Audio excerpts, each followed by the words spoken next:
Good afternoon, Mark. How the heck are you? Good afternoon. Good to be on with you guys, and happy to be parachuting into this series here with just a few days left in round one. This looks like a good one. Enjoyed Sunday's game. Yes, it is a lot of fun. It's great to hear your voice on our show. We're trying to figure out, maybe you can help us, how we're supposed to feel about the remaining 3 games of this series, especially with Luka battling an injury and illness. Man, I mean, you got Kawhi on one side, and you've got Luka this morning at shoot-around hacking a little bit, and the knee is obviously tight, and so maybe that evens it out a little bit. You got the teams winning on each other's floor at least once.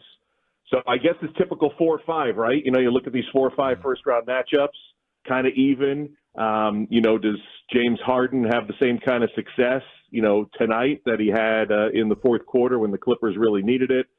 Can Luka kind of break out of his slump, or, will Kyrie go off for 40 again? So it's really hard to prognosticate, even being on the road for a game 5, which is tough to win in a 2-2. It feels like it's anybody's game and it's anybody's series. More than any series, I think, so far here in the first round. Cleveland, Orlando, I have not been able to figure out. But this one really, truly feels very even. Mark, you mentioned Kawhi being out, and it feels like a terrible question, but the Clippers have won both games without him. With him just looking so hobbled and uncomfortable out there, is it almost like they're I don't want to say it, but they're better off without him? I know it's hard to say, right, when you got your leading scorer during the season, and we know what Kawhi can do in the playoffs, even, with all the different injuries he's had the last few years since that championship in Toronto. It's not the same guy, if he's 100%, we saw glimpses of it this year. It's hard to remember, but he actually, played in, it was 65, 70 games. So he was like relatively healthy. For me, are they better off without him? Never, except if James Harden's going to play like that every time. And I think you guys have watched enough NBA, and I know I've called enough games where Harden has come off, a 40-point game and then kind of hits the milk carton, the next time out in an important game wherever he's been, whether it was in Houston or in Philadelphia. So the consistency factor of Harden, to me, is the big deal, because we know Paul George has been playing good ball. Harden has to continue to play like he's played in the first 4 games of this series. Mark, is Terrence Mann's defense on Luka been more of a factor than maybe the injuries and sickness that we're starting to see? I think you can, I always like to give a nod to the defender, and it's easy for me to say, well, Luka's knee is bothering him enough where, I guess, from the guys I've talked to last night when I flew into LA, they were just saying, watch the tape. He's not, the step back just isn't what it was. He's not Mr. Elevation anyway, but it's really the distance he gets on that step back, and he hasn't been able. And man is long and always has been, since coming into the league. So I always like to give the nod to the defensive guy and not just say, this is, 80% Luka or 70% Luka. But, I definitely give Man some credit there. It's Mark Kestecher here with you on 105.3 The Fan, talking Mavs Clippers. How liked is Luka as you have your travels around the league? We always wonder about that because of the way that, he can interact with people, especially the refs. And, he has been a bit of a diva at times, for my own opinion. But what's his image around the league? It's funny because when you said how is he liked, I thought of 3 different categories right away.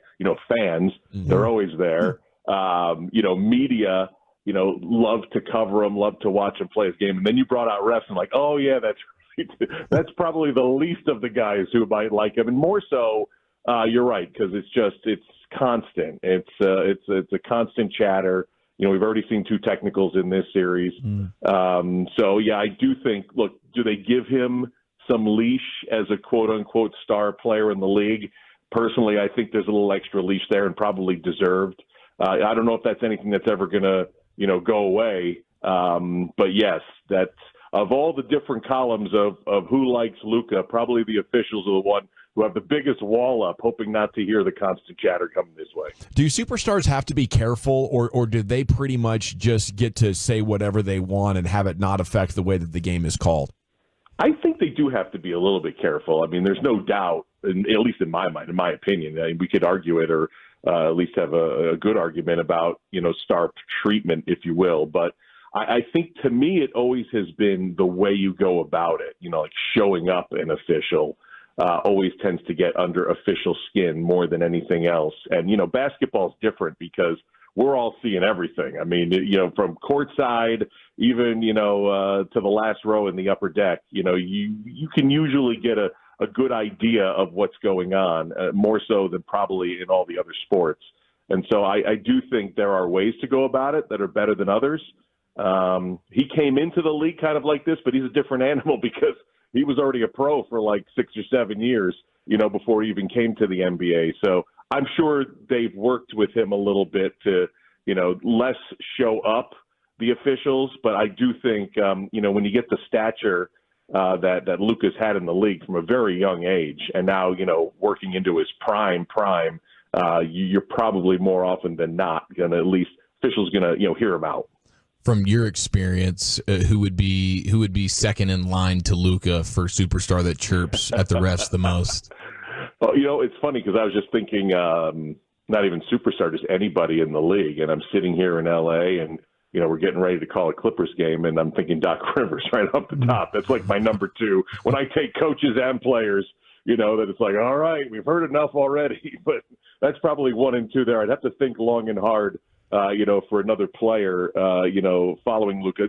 I think it's in ebbs and flows, too. I'm probably not going to give you the good answer, but I do know that 10 years ago there was, a great hope that players, you can't show up the official, you can't swing your arms, you can't look and snap your head back and say something. Like, it was really almost zero tolerance. And that really didn't work. And then now we've slid back to, where, almost after every play, something's being said. So I'm waiting for us to hit that curve back to where they start to tail that again. Me too. Hey, Mark, the Mavs, do they worry about three-point shooting from the Clippers or floaters? Which one do they worry about the most tonight? I think in this age and era of the NBA, I'm the last to come on board with analytics in all sports. But, yes, 3 greater than 2, so probably 3. But I think, and we'll head into Jason Kidd's office in a couple hours. We're going to talk to him pregame. I'll let PJ do most of the X and O talking, but maybe try to prompt to get a good discussion on, will there be a different defensive approach? Might you be a little bigger inside, to make an adjustment on James Harden? The numbers bear out that, his float game was terrible this year, right. But man, he just crushed them over and over and over in the fourth quarter against a smaller defense down the stretch. Do you think it's a fair expectation to see a more aggressive Kyrie from the jump in this one with Luka? Maybe we're not sure what version of Luka we'll get. I think so. I mean, the starts have been, I don't know if horrendous is the correct word, the apt word, but just not good. Getting behind the 8 ball just about every game, none bigger than Game 4, where I was on an airplane coming back from Los Angeles, and I think I had switched to golf or, to baseball or something. I'm like, well, that game's over. No sense watching that. And then just kind of followed along on the phone and saw the comeback and said, all right, time to re-engage with the Mavericks and the Clippers game. So there has to be – I don't know why they're falling into the early holes. I don't know if there's an adjustment that can be made specifically for that, but I would think, knowing and watching the first 4 games, and if I'm not mistaken, Kyrie didn't have a single point, right, until they were down 31 points? Yeah, put up the So, bagel. Yeah, I think that's rare to – look, he's Mr. Fourth Quarter, but incredibly rare to see a 0 in the first. So, yes, I would expect him to come out a little hotter here at the start here tonight. There's so much star power in this series, but you mean, like Brian brought up Terrence Mann with you earlier, from a Mavs perspective, if you were to look at a role player to maybe step up and have a big game, we thought maybe Maxi Kleber could be that guy. Would you agree with Maxi, or who would you be looking at from a Maverick standpoint to maybe step up and have a big one? This may be like way off the board, but I like to take the long shots here. And maybe tonight's a Dante Exum night. Where's this guy been? Yeah. Dude. I mean, he was so important, during the regular year, like out of nowhere, completely out of nowhere. I mean, I knew he was out of the league and out of the continent, but, remarkable for him to come back and play as well as he did. And I'm looking at the numbers this morning and I'm like, what? 1 for 11. He can't even get on the floor right now. So, if I'm taking a long shot, I think, and I don't know if tonight's the night, but I'll sound good tomorrow if Dante Exum comes up with a couple of big threes here in Game 5. Generally, how much are these coaches willing to give you in these sort of production meetings, whatever you're getting ready to go meet Jason Kidd? Is there a coach that usually gives you a bunch? I imagine Popovich is just giving you nothing, but maybe I'm wrong. I think I had like a 5-year stretch where Pop didn't even want to look at me. Par for the course. I think I was like intimidated just going into the office. Now I have TJ Carlissimo with me, and that should be, like a get out of jail free card. But I think I had too many Spurs games in the 2010s, and he just got sick of me. But there are some coaches that will give you a little extra, not as many as there used to be. Because we're going from office to office sometimes. It really just depends on trust. I mean, look, I don't have the biggest Twitter profile, but the one thing you can't accuse me of is, getting some information and trying to break news with it. We like to hold it until the appropriate time.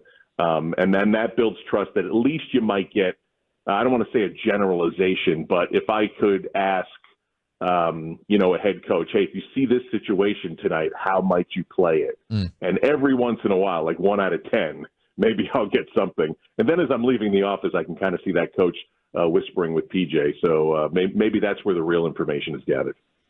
I love it, Mark. Thank you so much for your time and insights on this series. We look forward to your call here, Mavs Clippers on ESPN over the next 3 days. I appreciate you guys having me on and looking forward to getting back to Dallas tomorrow and Friday. Shoot, Jeff. If you need anything, just let us know. Appreciate it.